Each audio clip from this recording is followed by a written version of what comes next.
Okay, so February 2026. You might want to circle that date. For what? Centuries, the Trevi Fountain in Rome has been Yeah. this symbol of an open city. Absolutely. Chaotic, beautiful. And free. That's the main thing. It was Yeah. always free. You just stumble upon it, throw your coin, make a wish. Right. But as of this week, that whole era is, well, it's over. The turnstiles are going up. Metaphorically speaking, yeah. We are looking at what the officials are calling a new era of respect. To me, it just looks like a ticket booth at a theme park. It really does feel like a major shift. We're not just talking about a €2 fee here. No. We're talking about a fundamental change in how these huge historical cities manage their biggest attractions. It's a collision between mass tourism and, well, ancient infrastructure. Let's get into it. Our deep dive today is based on this new report, the Trevi Toll, Rome's Strategy for Monument Preservation. And I had to say, my first reaction reading this was just annoyance. I can see that. It feels like another barrier, another app to download, another QR code.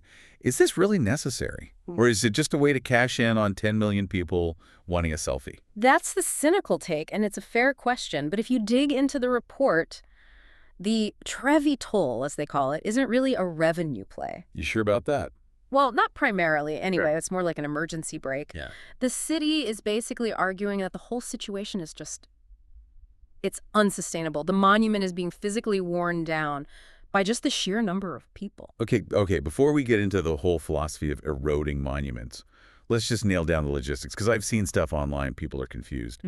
Is the fountain closed? Do you have to pay just to look at it? What's the actual rule now? Right, so the rule is it's quite nuanced. It's all based on zoning. Zoning? Yeah, they haven't walled off the whole piazza. If you walk into the Piazza di Trevi, you can still stand in the main square, look at the fountain for free. That hasn't changed. Okay, so where does the fee come in? The €2 fee applies specifically to the stone steps that lead down to the water's edge, the basin area.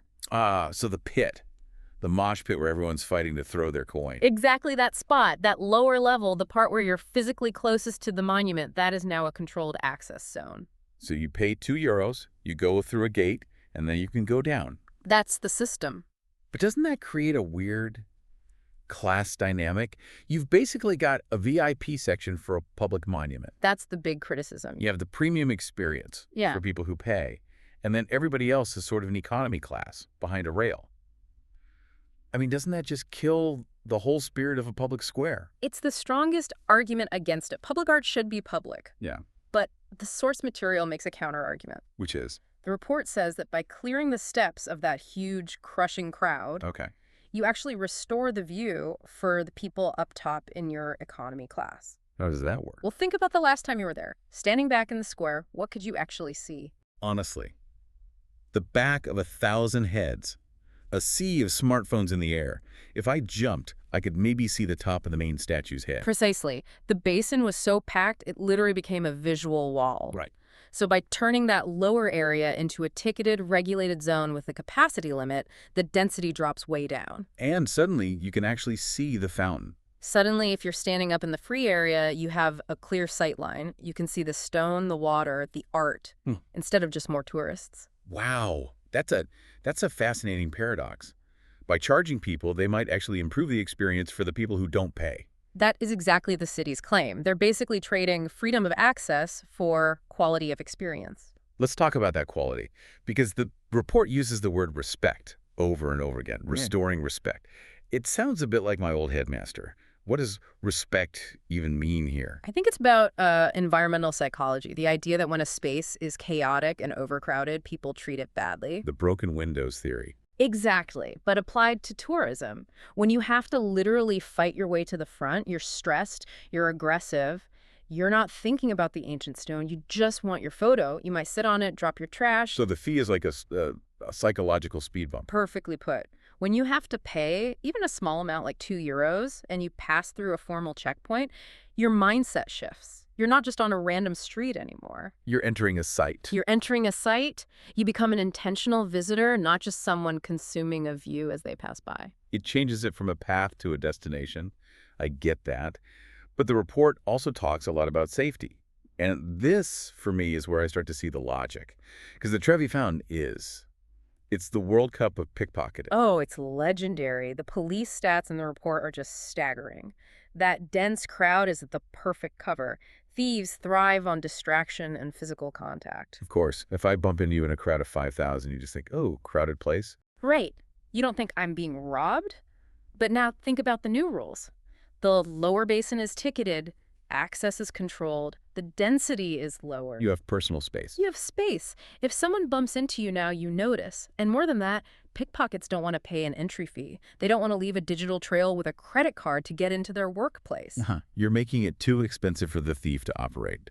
You're basically gentrifying the crime out of the area. In a way, yes. You're creating a zone where the chaos that they need to operate just doesn't exist anymore. I want to get to the numbers for a second because the scale is just, it's mind-boggling. The report says last year around 10 million people waited in line or passed through that small area. 10 million people. I mean, we hear these numbers all the time and they don't mean anything, but that is the entire population of Portugal. Right. Or Greece, walking through a space the size of a couple of tennis courts. It's an incredible logistical burden. And you have to remember, the fountain wasn't built for this. It was built in the 1700s. It has zero modern infrastructure to handle 10 million people. So the monument is literally being loved to death. That is the perfect phrase for it. The stone is wearing down. The pavement is sinking under the weight. And the report also mentions that on busy summer days, it was becoming a public safety issue. A huge one. Not just about pickpockets, but about crush risks. If a panic started in that basin... People could get seriously hurt. Trampled. Exactly. So this wasn't just a sudden decision. They ran tests. Right. They did a pilot program. For months. They tested one-way flows. They tested timed entry slots. The report says those tests worked well for managing the flow, but it didn't solve the bigger issues of volume and funding. So the fee is the final step. It's the final evolution of those tests. They have the data that shows a barrier, any barrier, reduces the flow to a manageable level. Okay, let's follow the money. €2. Let's say even half of those 10 million people pay. That is a lot of money. It's a huge amount of revenue. Where does it go? Is it just going into the city's general budget? This is where the report is really specific, probably because they knew they'd get that criticism. I bet. The revenue is legally ring-fenced.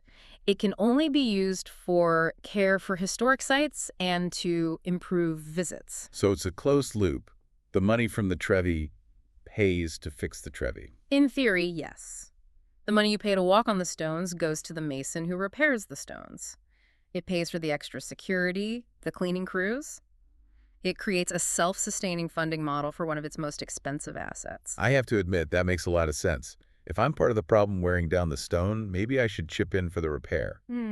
But there's a really interesting part of the rules about who doesn't pay, and I think this reveals the real strategy. The exemptions, they're critical. First one, Correct. Residents of Rome don't pay. Smart politics. You can't charge a Roman to see their own city. It's more than just politics. It's about the soul of the city. Over-tourism can turn a city center into a ghost town for locals. A theme park. Exactly. If you make a Roman pay to cross the Piazza di Trevi, you're telling them this place isn't for you anymore. This keeps them connected. But the other exemption is the one that really got me. Late evening access stays free. Right. The fee only applies during busy daytime hours? That's pure behavioral economics. Yeah. It's congestion pricing for a monument. That's exactly what it is. It's demand smoothing. Like surge pricing on Uber, but in reverse. The city knows everyone wants that 11 a.m. photo. That creates these massive, dangerous peaks. By making it free after dinner, they're giving a financial incentive for people to spread themselves out. And let's be honest, the Trevi is way better at night anyway. Oh, it's spectacular. And if you're a budget traveler, a backpacker, you can still have that experience for free. You just have to shift your schedule. So it's not a tax on the poor. It avoids that accusation. The access is still there. It's the convenience that has a price. So what you end up with is right? Locals are free, night owls are free, and people who want that prime daytime slot, they pay. Yeah. It's surprisingly clever. It is. It's the same model we're seeing in Venice with their day tripper fee or the time slots at the Acropolis in Athens. The era of the all-you-can-eat tourism buffet is ending. But does it actually work? I mean, do people just grumble, pay the €2, and the crowd is exactly the same size? That is the million-dollar question. I mean, for a once-in-a-lifetime trip, €2 is nothing. Yeah. It's less than a coffee. Right. I flew thousands of miles. Yeah. I'm not going to skip the fountain over $2. My suspicion, and the report sort of hints at this, is that the fee isn't meant to stop people from coming entirely. So what's the point then? It's about slowing the rate of entry. The simple act of buying a ticket, showing a code, walking through a turnstile, that friction slows everything down. So instead of 1,000 people rushing in at once. You get a steady, manageable stream of 100 every few minutes. It's not about reduction, it's about flow control. It's a valve. It's a valve. It turns a flood into a river. I want to zoom out for a minute. We're talking about the Trevi, but this feels bigger. You mentioned Venice, Athens. Are we just seeing the end of the open-air museum? It feels like it. I mean, the magic of a city like Rome for me was always just wandering. You turn a corner, and bam, there's the Pantheon. If every corner has a gate and a fee, doesn't that just fundamentally change the experience of travel? It absolutely does. It changes the city from a living, breathing place into a curated gallery. And that is a loss. There's a joy in accidental discovery that you just don't get with a time ticket. Sorry, your reservation for spontaneity is at 4:15 p.m. Exactly. But we have to weigh that loss against the alternative. And the alternative is the site being destroyed. If we want the Trevi Fountain to still be here in 100 years, we probably can't treat it like we did 30 years ago. The math just doesn't work. It's a tough pill to swallow. We're essentially paying the price for the democratization of travel. That's a great way to put it. More people can travel than ever before, which is a wonderful thing. But a Baroque piazza can't expand to meet that demand. So the only tool you have left is management. Fees, reservations, friction. So for you, the listener, planning a trip to Rome next year, what's the real takeaway? Should you just skip the Trevi? No, not at all. You should go. But go with different expectations. Don't think you can just breeze through in 5 minutes. Plan for it, like you would the Vatican or the Louvre. Maybe go at night. Save the €2, get the better view. Definitely. But understand that the barrier you're facing isn't just Rome trying to take your money. It's an attempt to make sure that when you do get down to the water, you're not in a fight for your life. And maybe, just maybe, that €2 buys you a moment of actual quiet so you can hear the water. Which is kind of the whole point of the fountain in the first place. I want to leave everyone with one final thought. It's something from the end of the report where they talk about future protections. If this works at the Trevi. And financially, it almost certainly will. Right. So if this works, where does it stop? That is the worry. Is the Spanish Steps next? The Pantheon already has a fee.